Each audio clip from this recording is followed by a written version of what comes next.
What's up, heathens? How ya doing? Today we have a variety of comments on the show, but first we gotta get to the winner from last week. And last week's winner was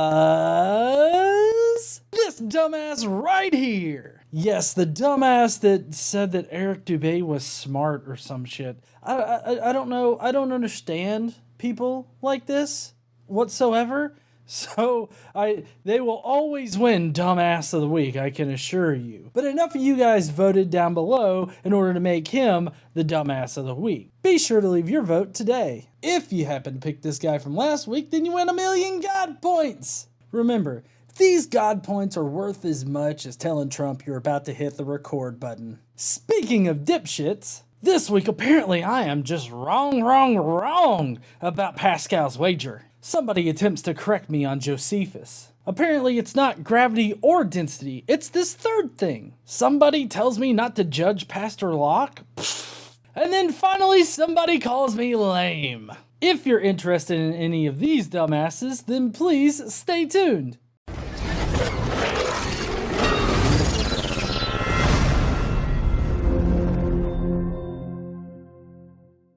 So you guys ready to get on into the comments of the day? I hope you don't... Wait, what is it? Comments of the day. Prepare to facepalm yourself into next week.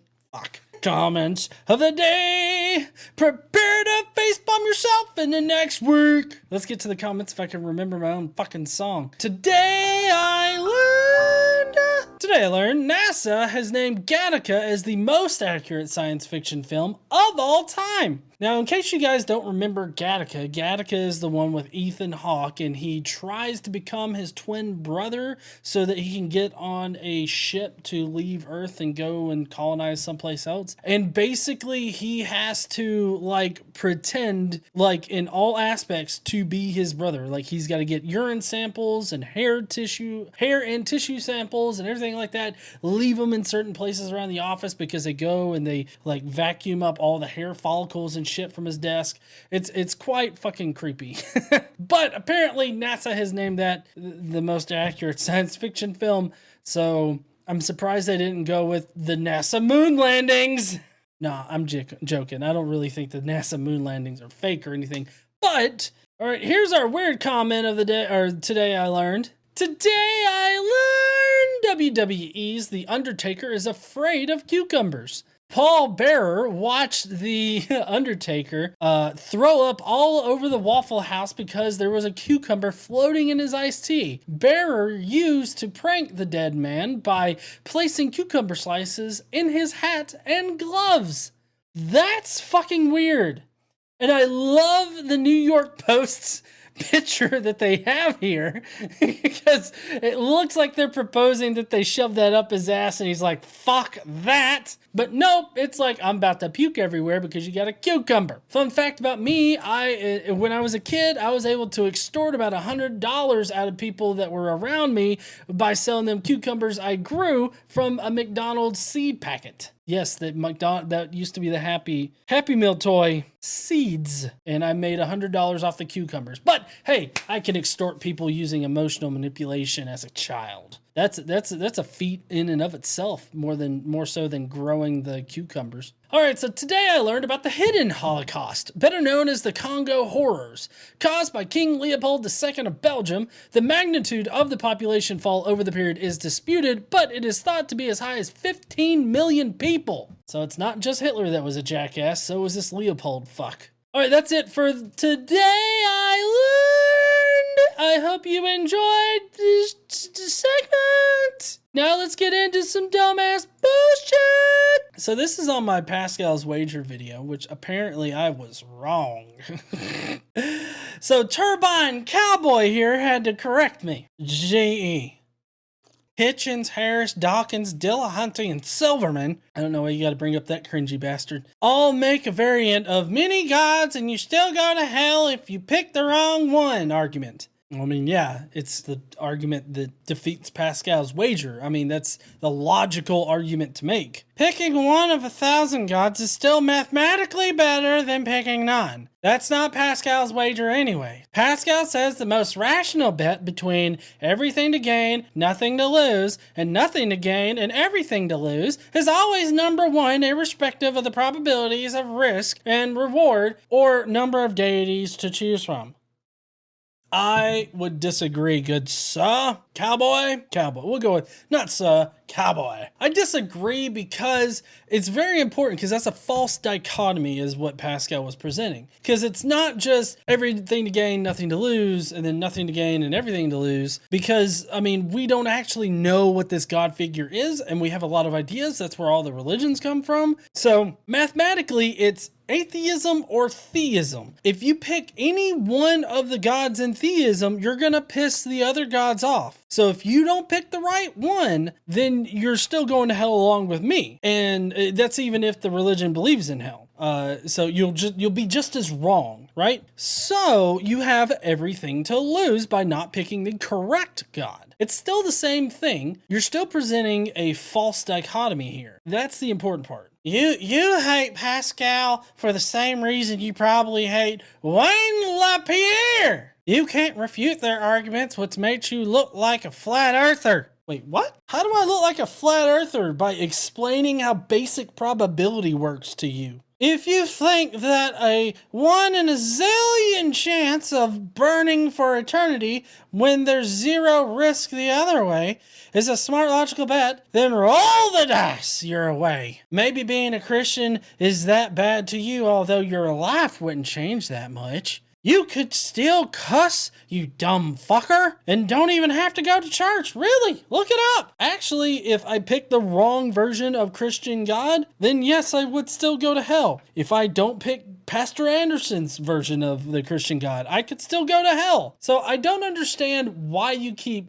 thinking that this is a sound argument when it really isn't. And by the way, I did refute the Pascal's wager argument. I mean, just because you say I didn't doesn't mean I actually fucking didn't. Next on comments of the day, I've already facepalmed myself in the next week.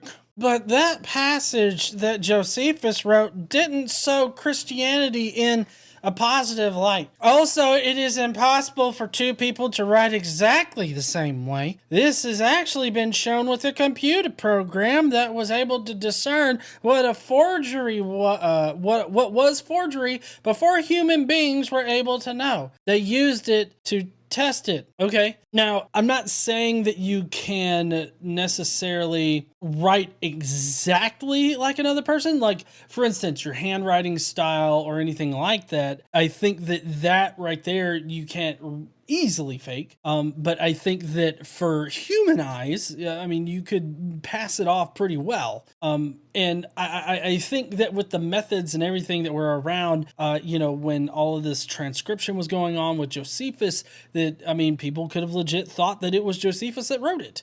So you saying this, one, takes it out of the context of the time period that it was created in. Apparently you think computers worked back then, and because computers now can detect a forgery doesn't necessarily mean that humans were always able to detect forgeries. There have been plenty of forgeries in religious books in general. That's actually expected in these types of texts, is interpolations and forgeries. Actually, it's so common of a thing that people used to forge things in the name of other people in order to gain relevancy or to gain some kind of authority. So your entire bullshit right here is not any kind of evidence that it wasn't forged. All you're doing is asserting these modern standards, these modern techniques, and saying that those should be applicable to the past as well when they're not. So here's a good one right here. It's not gravity or density. The Earth is oving up at a speed of 9.8 meters per second squared. I'm a flat earther too, but that's the part where Delano is retarded. I like how, like, when Delano agrees with him, he's not mentally challenged, but when Delano says, like, oh, it's density, that is the part that's stupid. But I will say that the Earth moving up at a constant 9.8 meters per second as an explanation for gravity, that seems like we would need to know what force is causing us to move up. Why are we moving up? And, is it ever going to slow down or whatever? So I don't know. It doesn't make sense. Just things fall down as an immutable fact, I think, is probably a worse argument than the 9.8 meters going up all the time. But, it's all flat earther bullshit. James 4:11, speak not evil one of another, brethren. He that speaketh evil of his brother and judgeth his brother speaketh evil of the law, and judgest the law. But if thou judge the law, thou art not a doer of the law, but a judge. There is one lawgiver who is able to save and to destroy. Who art thou that judgest another? Oh, they're verses. He copy-pasted from a Bible, website. Yeah. So basically, she is saying that I shouldn't judge Pastor Locke. And I say that I can judge Pastor Locke because we all work off of our own, subjective standards for morality and whatnot. So I think that I am more than capable of judging Locke, and I'm more than well within my rights to judge it. Thank you for your input, Cindy. Thanks for leaving it on Godless Engineer. That's what that means. Go fuck yourself. How did they stream live Wi-Fi for 10 hours? I also love how the car was falling into Earth and the mannequin just sat there. Must be strapped in real tight. Ha ha ha.